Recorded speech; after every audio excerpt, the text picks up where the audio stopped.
മതസ്വാതന്ത്ര്യത്തെ ചോദ്യം ചെയ്യുന്നതാണ് FCRA നിയമ ഭേദഗതിയെന്ന് KCBC വക്താവ് ഫാദർ തോമസ് തറയിൽ. ബിൽ പരിഗണിക്കുന്നത് മാറ്റിവെച്ചത് സ്വാഗതാർഹമെന്നും ഫാദർ തോമസ് തറയിൽ പ്രതികരിച്ചു. അതേസമയം FCRA നിയമ ഭേദഗതിക്കെതിരെ പാലായിൽ കൌൺസിലർമാർ പ്രതിഷേധിച്ചു. UDF കൌൺസിലർമാരാണ് കുരിശുപള്ളിയിൽ മെഴുകുതിരി കത്തിച്ച് പ്രതിഷേധം അറിയിച്ചത്.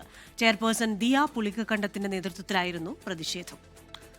ടോബി ജോൺസൺ കോട്ടയത്ത് നിന്ന് ചേരുന്നു കൂടുതൽ വിവരങ്ങളുമായി. ടോബി, നിയമസഭാ തെരഞ്ഞെടുപ്പിന് ഇനി കേവലം 8 ദിവസം മാത്രം ബാക്കി നിൽക്കുകയാണ്. FCRA നിയമഭേദഗതിയുമായി ബന്ധപ്പെട്ട പുതിയ ചർച്ചകൾ സംസ്ഥാനത്ത് വന്നിരിക്കുന്നതിൽ ക്രൈസ്തവ സഭകൾ ഒന്നടങ്കം ആശങ്ക രേഖപ്പെടുത്തുന്നു. അവർ പ്രതികരണവുമായി രംഗത്ത് വരുന്നു.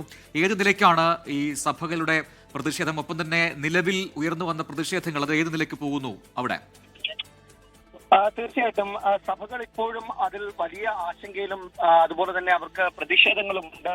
അവരത് തുറന്നു പറയുകയും ചെയ്യുന്നു.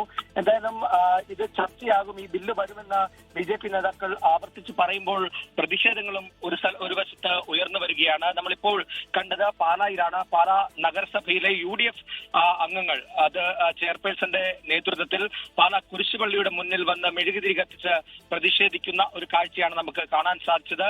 ഈ ബില്ലിൽ നിന്നും കേന്ദ്ര സർക്കാർ പിന്മാറിയില്ലെങ്കിൽ ശക്തമായിട്ടുള്ള പ്രതിഷേധ പരിപാടികൾ തുടർന്നും ഉണ്ടാകുമെന്നാണ് ഈ UDF കൗൺസിലർമാർ പറഞ്ഞിട്ടുള്ളത്. എന്തായാലും ഇത് മധ്യ കേരളത്തിൽ പ്രത്യേകിച്ചും കൂടുതൽ സഭകൾ ഉള്ളത് കൊണ്ട് തന്നെ ഈ സഭകളെ നേരിട്ട് ബാധിക്കുന്ന ഒരു വിഷയമായി തന്നെ ഇത് വരുന്നത് കൊണ്ടും വലിയ പ്രക്ഷോഭത്തിലേക്ക്, പ്രതിഷേധങ്ങളിലേക്ക് പോകുന്നുണ്ട്. തെരഞ്ഞെടുപ്പ് കാലമായതുകൊണ്ട് തന്നെ ഇതിൽ രാഷ്ട്രീയ പാർട്ടികളും വലിയ പ്രതിഷേധവുമായി രംഗത്ത് വരികയാണ്. ശരി, കോട്ടയത്ത് നിന്ന് ടോബി ജോൺസണാണ് വിവരങ്ങൾ നൽകിയത്.